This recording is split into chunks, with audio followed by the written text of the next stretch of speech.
Check this out, folks. Fluval have very kindly sent me out their BIO-Co2 Pro system to try out, and I'm dead excited about it, so I am.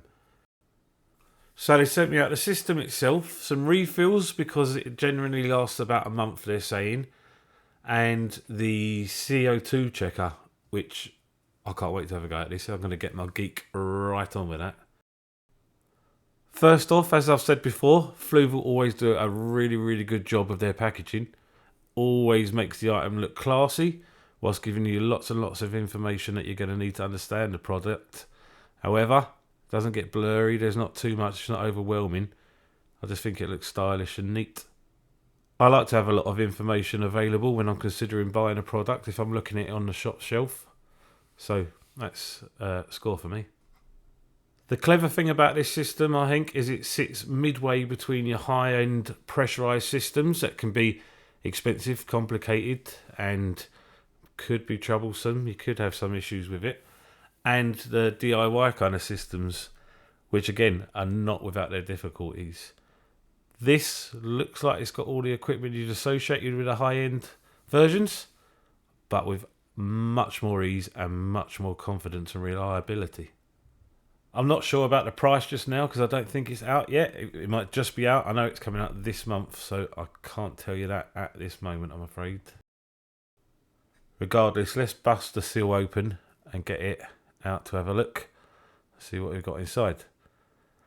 Okay, so right in the top, it looks like we've got our first batch to make up the CO2 mixture.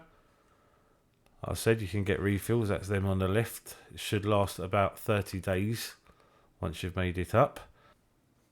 Looks like this is going to be our bubble counter, which is screwing to the top, and it's our way of measuring how much CO2 we're adding to the tank.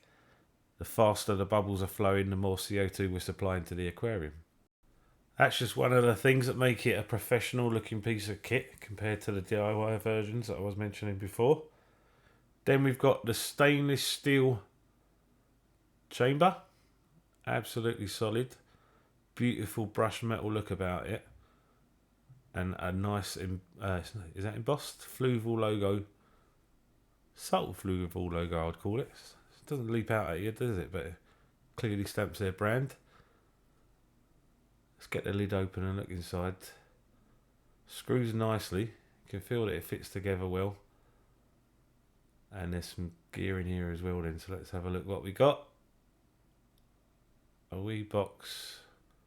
Not quite sure. Oh, this is our stop check non-return valve. Obviously, we're going to want to use that. However, should water backfill, I'm imagining it will only go as far as the canister. I don't think you're going to get a flood, but nevertheless, some good quality CO2 line. I have heard horror stories of tubing splitting due to the pressure inside it, and also bleeding out through the walls of the tubing when it's a cheap stuff, but you're not going to have any problems with the CO2 line that is included in the pack. And then in the bottom there, we have got our diffuser. Looks like a nice diffuser, glass I think. What that does, in case you're not sure, is break up the bubbles into much finer bubbles. Micro bubbles in fact, so that it can more easily dissolve into the water, and with that we get a couple of nice looking suction cups to hold it in place. Yeah, pretty cool. We'll take it next door then and set it up, put all the mixture inside of it, because once you do that it takes 24 hours for CO2 to be produced, or enough to create the pressure you need to make it run to the tank.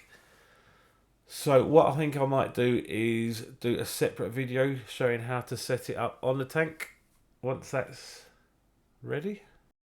Before that, I've just noticed the instructions lurking at the bottom of the box there, so we'll take those with us in case we need them, and Blink, you can come too if you want. Another thing I just noticed, by the way, is this double gasket, double ringed seal. That means that it's going to close very tightly, and there's going to be absolutely no CO2 escape. I really think they've put a lot of time into the design of this, which is obviously very encouraging. Right, see this wee knob on the top here? That is a pressure release valve. So if too much pressure does build up inside, it's able to escape. Very nice safety feature there. I'm just checking out the canister itself because it is pretty cool. It's very nicely made, isn't it? That's our needle valve, so we can regulate how much CO2 is allowed to... Oh, here we go.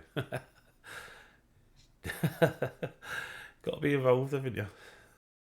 As I was saying, this is our needle valve dial, which allows us to regulate how much CO2 we're allowing through, and I would imagine if we turn it right down, it will shut it off completely. I'm not too sure, but I don't think we can add a solenoid to this system, so it might be significant to be able to shut the flow of the CO2 off. I'll deal with that on a setup video though. Anyway, let's start putting it together, and the first thing we need to do is put the bubble counter on. Can you see that wee plastic ring inside there? That's a spare gasket, so we want to remove that first of all and put that somewhere safe. I tend to keep boxes for the things I get, so that will go inside one of the weird boxes, and then in the main box that the chamber comes in. And we're supposed to fill this 3/4 full, which obviously I've gone way too much there, so wee bit out, and I've gone way the other way.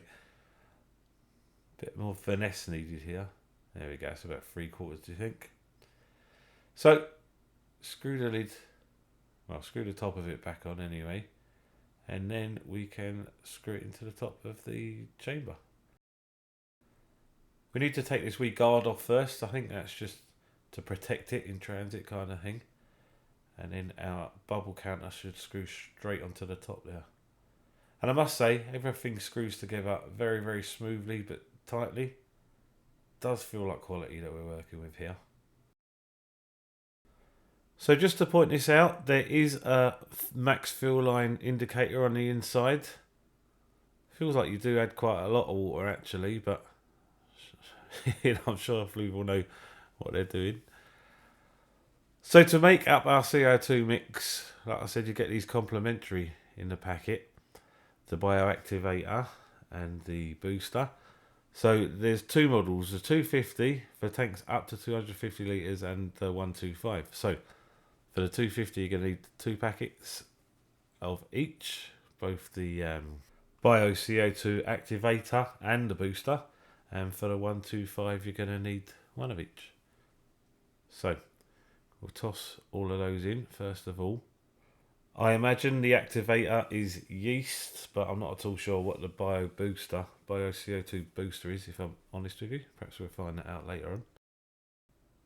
The only thing you don't get when you first purchase the set is you need to add 500 grams of sugar. Stands to reason though, would make it a hell of a... I'm going to have to fish those... Mrs. DKF dropping a coffee spoon in there. Look, I need to fish them out. But it stands to reason, man. You wouldn't expect to get that in the set, and it's no hassles picking up sugar on your way in from work, is it? With that all tossed in, we'll give it a wee shuggle. I'm not sure if we're meant to give it a shuggle, but I'll give it a shuggle anyway. It's going to mix up when we pour the water in, isn't it? And that is, of course, the next step.